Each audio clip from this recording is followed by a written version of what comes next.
Biology का chapter 10 discuss कर रहे हैं हम, गैसियस एक्सचेंज।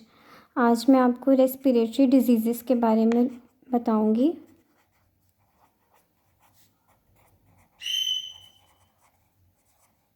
इसमें जो फर्स्ट डिजीज़ है हमारी, उसका नाम है ब्रोंकाइटिस। It is bronchitis. अब ब्रोंकाइटिस क्या होता है? ब्रोंकाइटिस में, जैसे कि मैंने आपको पहले डिस्कस किया है, कि हमारे जो लंग्स होते हैं उसमें सबसे पहले जो ट्रेकिया होता है, ट्रेकिया डिवाइड करता है दो ब्रोंकाई में। ठीक है, ब्रोंकाई आगे से ब्रोंक्यूल्स में डिवाइड करते हैं और ये फर्दर ब्रांचेस बनाते हैं इस तरह। ठीक है, बिल्कुल जैसे ट्री की ब्रांचेस होती हैं, इस तरह इसकी ब्रांचेस होती हैं। इसके आगे एल्व्यूलाई लगे होते हैं, just like bunch of grapes there are alveoli which are respiratory structures.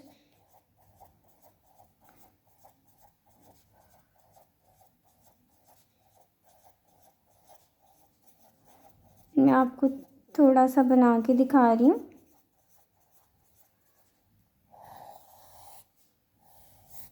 ये हमारे लंग्स हैं।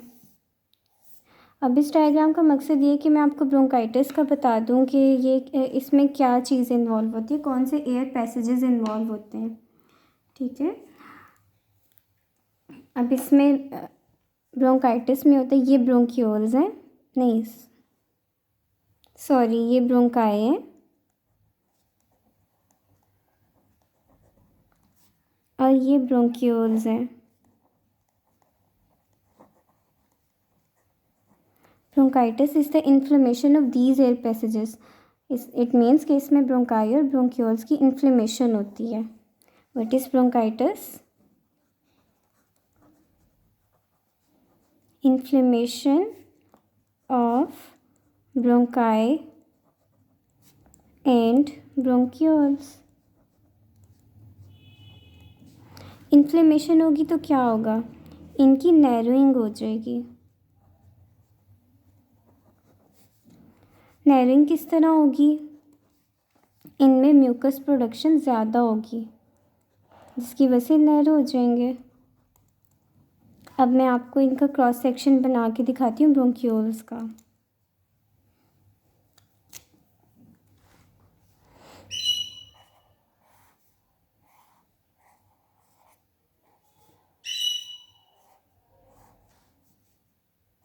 देखिए स्टूडेंट्स, अगर आप इस तरह डायग्राम्स बनाएंगे अपने पेपर में तो आपके मार्क्स ज़्यादा अच्छे आएंगे, आपका इम्प्रेशन अच्छा पड़ेगा।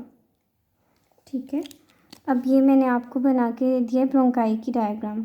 ठीक है, ये अंदर इसके म्यूकस की लाइनिंग है। जैसे आपको पहले भी बताया था, म्यूकस जो होता है ये वार्म करता है एयर को, मतलब ये नॉर्मली प्रेजेंट होती है, ये नॉर्मल है। अब ब्रोंकाइटिस में क्या होगा?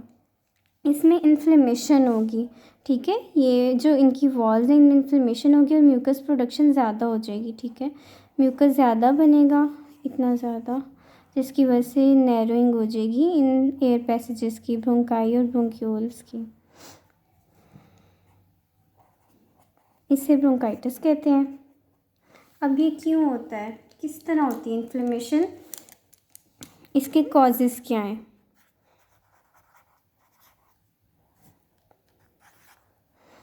ठीक है, इसमें जो होते हैं वायरसेस की वजह से होता है। सेकंड कॉज है बैक्टीरियल भी होता है। और थर्ड जो होते हैं इरिटेंट्स के ज़रिए होता है। इरिटेंट्स में जो मेन इरिटेंट है स्मोक। मेजॉरिटी जो होती है ना वो स्मोकर्स होते हैं। स्मोकर्स को होते हैं, उनको क्रोनिक ब्रोंकाइटिस होती है।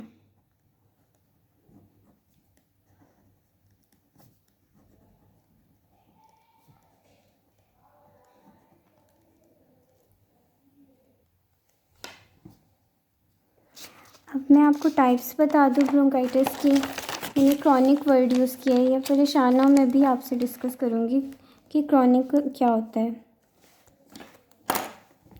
टाइप्स, इसकी दो टाइप्स होती हैं, एक्यूट एंड क्रॉनिक।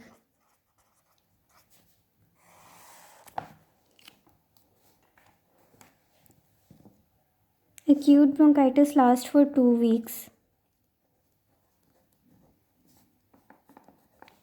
और इसमें जो पेशेंट है वो फुली रिकवर हो जाता है। इसमें कोई परमानेंट डैमेज नहीं होता ब्रोंकाई और ब्रोंक्यूल्स की वॉल पे, मतलब इन्फ्लेमेशन होती है और वो रिकवर हो जाता है सारा प्रोसेस, मतलब म्यूकस ज़्यादा बनता है, नैरोइंग होती है 2 वीक्स के लिए और फिर सब कुछ ठीक हो जाता है पहली तरह, नो परमानेंट डैमेज। ठीक है। और क्रॉनिक ब्रोंकाइटिस की ड्यूरेशन मोर देन 3 मंथ्स होती है, 3 मंथ्स से 2 ईयर्स तक।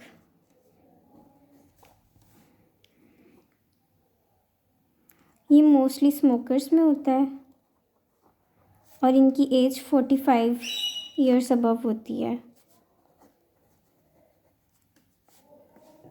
और इसमें जो है डैमेज होता है ब्रोंकाई और ब्रोंक्यूल्स की वॉल को और वो फुली रिकवर नहीं होता और लॉन्ग टर्म चलता है।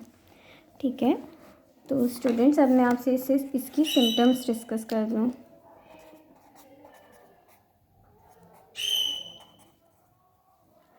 अब सिम्टम्स के लिए आप अपने माइंड में एक ऐसे पेशेंट को लेके आए जो बहुत ज़्यादा स्मोकिंग करता है।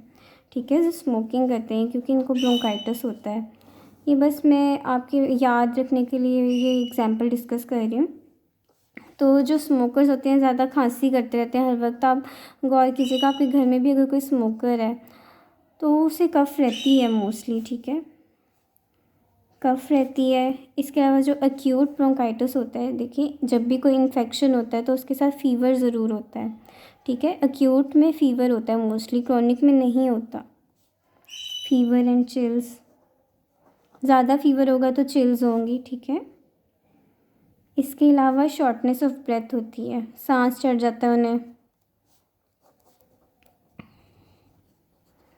और इसके बाद एक और डिस्कस कर दूं, एक और सिम्टम, इसमें वीजिंग भी होती है। वीजिंग क्या होता है कि आवाज़ आती है जब वो ब्रीद इन करते हैं तो आवाज़ आती है। देखें ये नैरो पैसेज है, इसमें थोड़ी सी स्पेस है। जब एक टंग पाइप में से हवा गुजरेगी तो उसमें से आवाज़ आएगी। ठीक है, इसको वीजिंग कहते हैं। तो ये मैंने आपसे डिस्कस कर लिया डिटेल में ब्रोंकाइटिस।